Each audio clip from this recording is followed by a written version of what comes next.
Hello, my name is Fabian Degen. I'm the owner of FMD Wealth Advisors. This is my podcast, Don't Screw Up Divorce. I'm a certified financial planner, chartered financial analyst, enrolled agent with the IRS, certified divorce financial analyst, and certified Quattro specialist. I help people that are going through major life transitions like divorce. I'm supporting my clients before, during, and after divorce, and I work with clients nationwide. If you would like help, click the link in the show description or visit fmdwealth.com to schedule a call with me.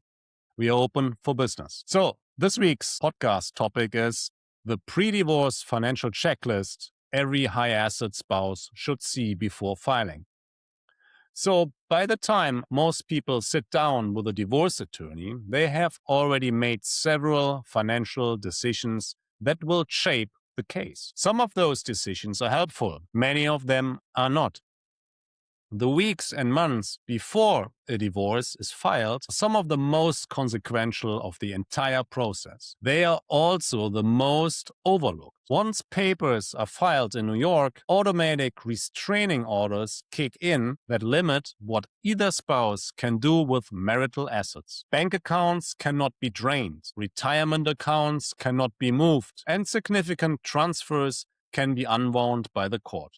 What that means in practical terms is that the window to financially prepare for a high asset divorce closes the day someone files. If you suspect divorce may be coming, the work you do now will quietly determine the financial position you walk away with. This is not about hiding money or gaining an unfair advantage. It is about making sure you have the documentation, clarity, and structure in place to protect what is legitimately yours. So now, first thing to do, take a full inventory before anyone else does. Most spouses, even in long marriages, cannot accurately list everything the household owns. They know about the obvious assets like the house, the retirement accounts, the brokerage account, but the full picture often includes deferred compensation, stock options, restricted stock units, life insurance cash value, pre-marital investment accounts, inheritances, partnership interest, and trust beneficial interests. Before you do anything else, build a complete inventory of every asset and every liability you and your spouse own jointly or separately. Pull recent statements.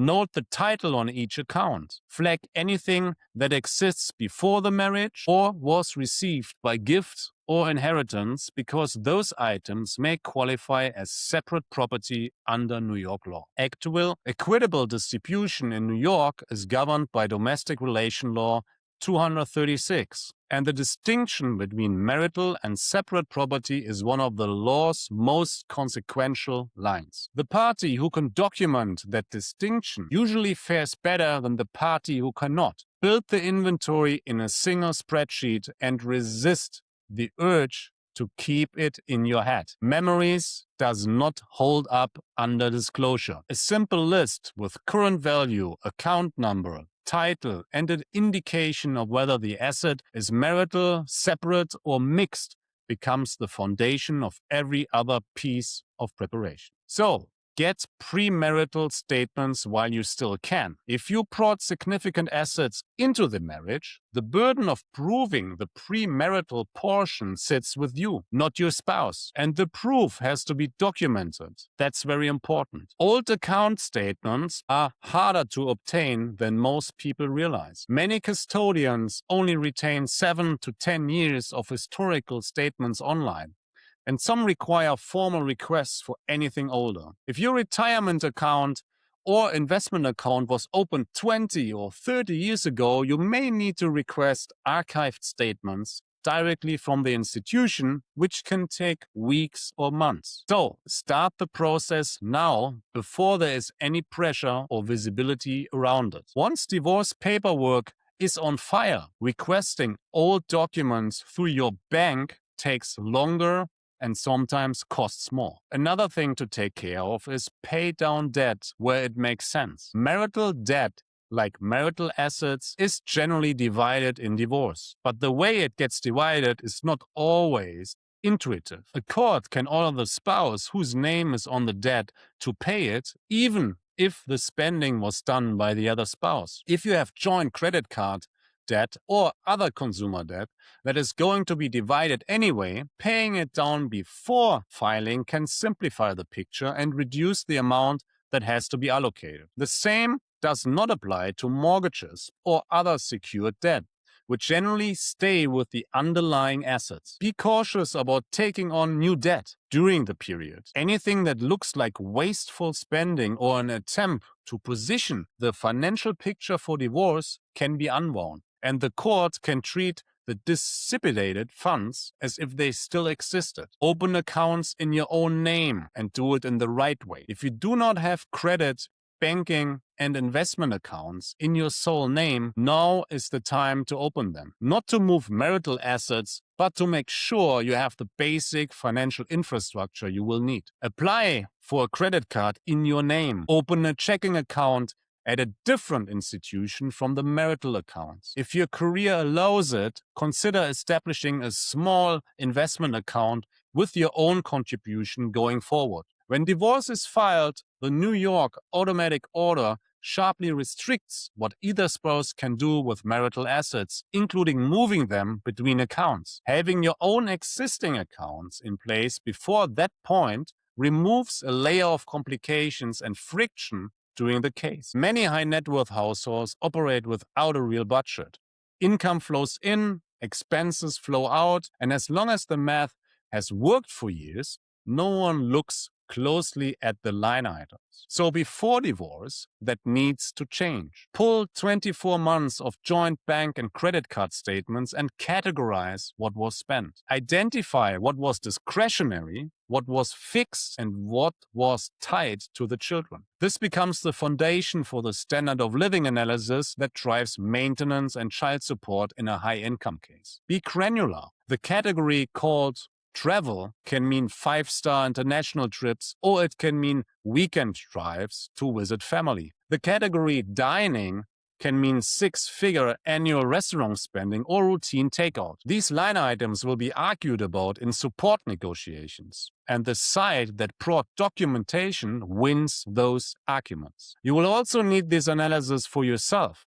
After divorce, your household income may change significantly and your fixed expenses will not. Knowing what you actually spend, not what you assume you spend, is essential to negotiating a settlement that supports the life you intend to live. So what are other things to take care of? Build the team you will need. So a high net worth divorce is not a one-person job. By the time the case is moving, you will likely want a divorce attorney, a financial advisor that's specialized on divorce, a tax professional, and depending on the complexity, a forensic accountant or business valuation expert. You do not need to retain all of them, but you should know who they would be, and you should have at least had an introductory conversation with the financial professional before you file. For attorneys specifically, prefer experienced matrimonial counsel over general practitioners. Designations like the Certified Financial Litigator credential indicate specific training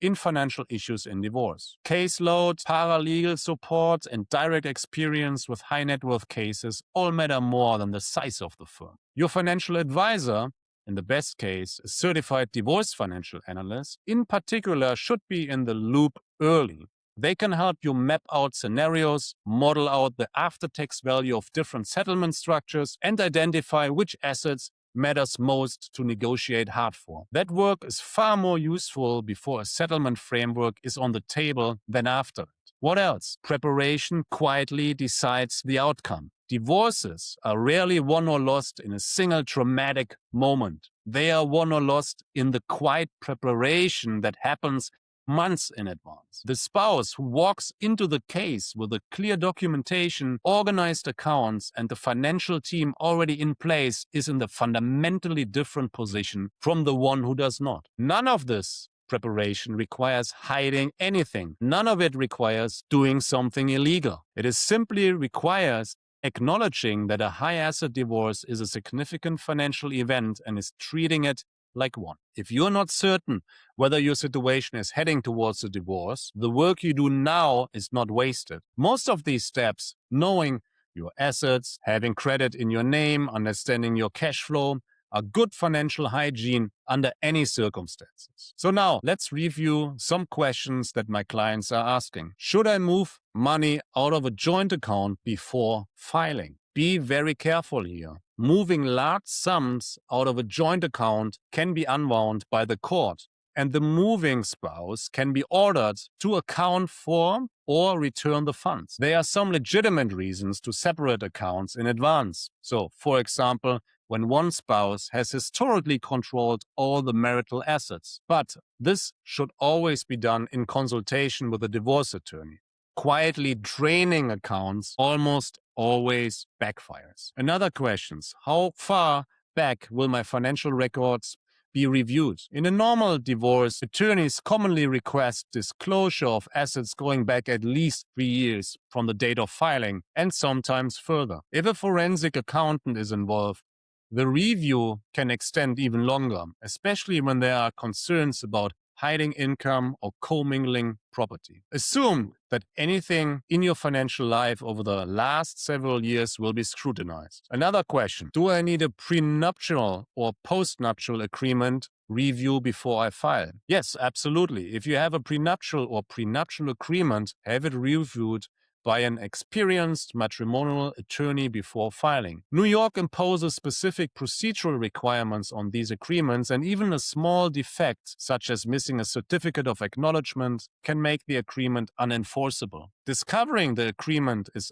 unenforceable mid-case is far more damaging than discovering it now. Particular caution applies to agreements generated through online services, which routinely fail to meet New York's statutory requirement. So, final question: what is the single most common preparation mistake? Waiting too long. Many people delay financial preparation because they hope the marriage will recover, or because they don't want to face the reality of divorce. By the time they finally start preparing, statements have been lost, accounts have been commingled, and decisions have been made that would have been easier to address earlier. Quiet preparation does not commit you to a divorce. It simply preserves your options. This was this week's podcast, Don't Screw Up Divorce. My name is Fabian Degen.